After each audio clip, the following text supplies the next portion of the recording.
Hey everyone, my name is Matt. Welcome to my backyard. Today is July 19th and this is my weekly shop update. So I've got a lot of progress done on the table this week. Let me show you everything that went into creating the tabletop as it is right now. So in last week's update, I was just flattening that one large slab with the router sled.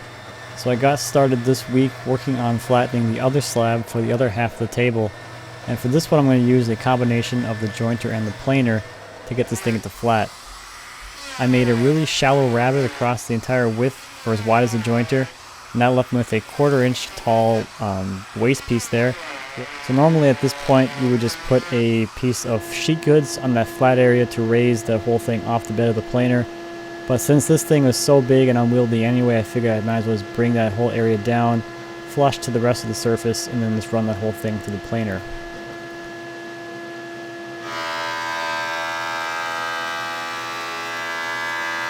So now that both slabs were flat, I cleaned up one edge with a straight edge and a circular saw, and then Dima came over to help me run each board over the jointer to get a really nice, clean, and straight edge for glue up.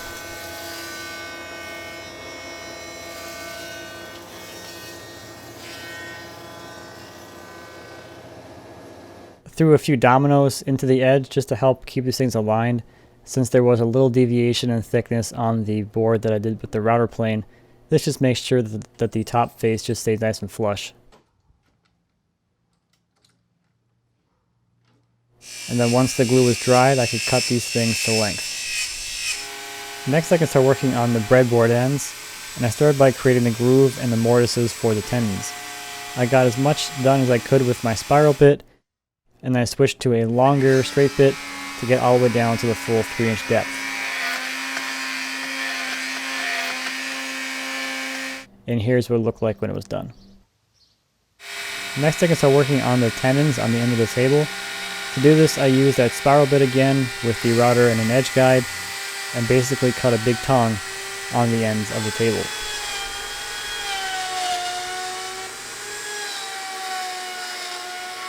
I can break off the support piece that I left, clean that up, and then lay out and cut the individual tendons into the tongue. So I still have to cut the tendons and fit the breadboard to the other end of the table, but I've been kind of switching things up and I've been working on the base a little bit just to kind of get a little change of pace going. So far I have both side assemblies at this stage here, where I have the legs joined to the upper rails, and then I have the mortises already cut in the bottoms for the lower rails. So this will end up looking something like this when it's all put together. So the leg assembly has the legs splitting out at a 10-degree angle, so that means that this lower rail has to pick up the legs at that same angle as well. And next week I'll get into a little more detail on making the base. I'll probably have most of it done anyway, so we can get through all of the joinery that's involved there. But it's all mortise and tenon. Everything, I think all the mortise and tenon joints on the side assemblies, they're all angled mortise and tenons, and then the connecting rails are going to connect these two side assemblies together and span the whole length of the table. That's going to be, there'll be 4 square mortise and tenons and 4 angled mortise and tenons, and those will be angled at something, a really steep angle. I forget what it is, but it's pretty steep. So this thing is just trucking right along. Ugh. You can also see I've been filling defects. This stuff is really cool. This wood was pretty much like a junk log. It was sitting out on the forest floor for about, probably, I would say at least 15 or 20 years at least, judging by the condition of the wood. So it does have a lot of really interesting defects. It has a whole bunch of wormholes down here on this end. That's what you see, all these little spots. It's got some checking here that I'm filling as well. I had some punky areas towards the center here that I'm stabilizing with epoxy as well. So there's a lot of interest to the wood here, which I really like, of course. So it's been really great working out here, being able to be outside and woodworking. Typically in the summer, it's just so nice outside. You just want to be outside and not in the shop. So it's just nice to be outside, enjoying the birds chirping and the occasional thunderstorms, which has been very interesting for keeping this thing dry as it's been raining every now and then. But so far, so good. It's gonna get rained on quite a bit in its life, but by then I'll have some finish on it. So real quick, I know I promised a update on the bandsaw mill. Demon's been working on the design the last few days, and unfortunately I haven't gotten a rendering from him in the last few days, but I know he's been working on it. So I can show you this here. This is from, I think, sometime early last week or something.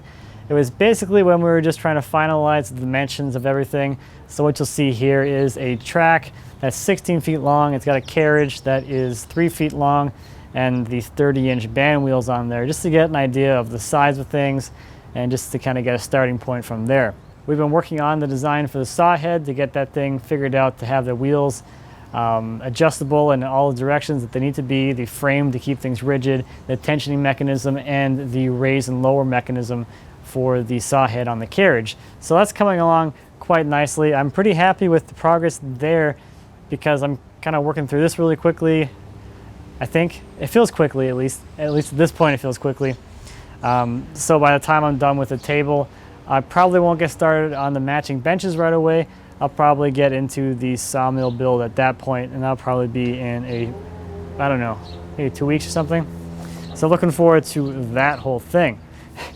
So before we go, let's take a look at some viewer projects. First up are a matching coffee, dining, and end table by Joe. Joe is a hand tool only woodworker, and he made these 3 tables out of knotty alder.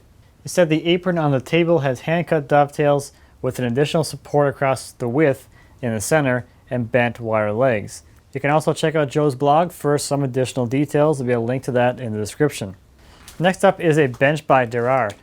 This thing is awesome. Check out that veneer work on there. He started with a plywood structure. On one end is open and the other one's closed. I think that's kind of a cool design. And then the whole thing is veneered and it just looks incredible.